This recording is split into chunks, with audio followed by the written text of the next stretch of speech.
Hello and welcome. In this video, I'm going to show you how you can access your DeltaMath materials from within our BCSC Canvas environment.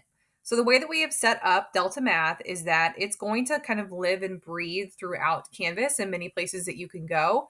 And the benefit of this is that you can easily add DeltaMath assignments into Canvas assignments and grade it within the Canvas speed grader so that it can connect to the Canvas gradebook, which also connects to PowerSchool and PowerTeacher Pro gradebook. So it might just streamline your grading process and ultimately means you only have to assess in one place and it will transfer over into the others. So there are a couple of ways you can access your DeltaMath materials. And the way that we have set this up is that it's basically an LTI tool that works within Canvas, which means is that it's going to use your Canvas credentials to sign you in to DeltaMath.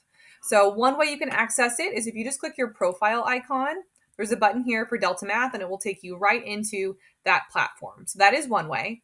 The other way that you can get to your DeltaMath materials is if you go to one of your Canvas courses, like I'm going to go here into this sample social studies course that I made.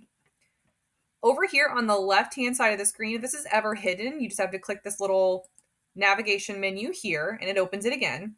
But here are all of these navigation buttons. And DeltaMath isn't the only one we set up this way, but there are several textbooks that we've set up to where you can access them in Canvas pretty much anytime, anywhere. DeltaMath is one of them. So if you see this menu here, you can access it right from there. But if you don't see it, you can easily make it active for you and your students. So if I click my settings button at the bottom of my screen, I'm going to come over here to navigation. And again, you don't want every single one of these buttons to be active for students because they'll be able to see assignments and quizzes maybe before you want them to. And it's our expectation with the BCSC template is that you have your items active, at least these few items here: home, announcements, modules, assignments, and grades, so that students can see their grades and access assignments and really are using modules to organize all of it. But you can easily drag and drop things to make some things active for students and not for others. So because math teachers don't have access to ListenWise, I'm going to drag that item here under my navigation menu and settings so that it's not available anywhere for my students to see. But I do want my students to access DeltaMath. So what I'm going to do is I'm actually going to change the order of this. I'm going to put it right below modules. All right. And just make sure you have these other ones active here. Don't hide any of these. If you hide grades or assignments, then students won't be able to access any of those. If you hide assignments, students won't be able to see their scores either. So those are two to make sure you absolutely have active as well. So whenever I am finished with that, I'm going to scroll further down the page and I'm going to click Save. All right.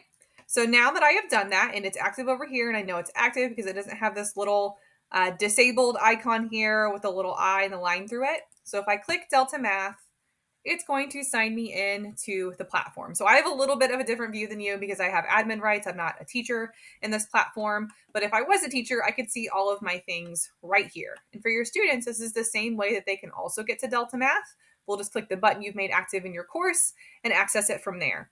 If you want, there's also tutorials that I have linked here in this guide that show you how you can add DeltaMath to some of your different assignments if you would like, as well as different places where you can go to easily grade those too. So I found those on YouTube, some great teachers who've been using it and thought I would share. So if you have questions, please let us know, and hopefully you have a successful way of accessing DeltaMath within Canvas.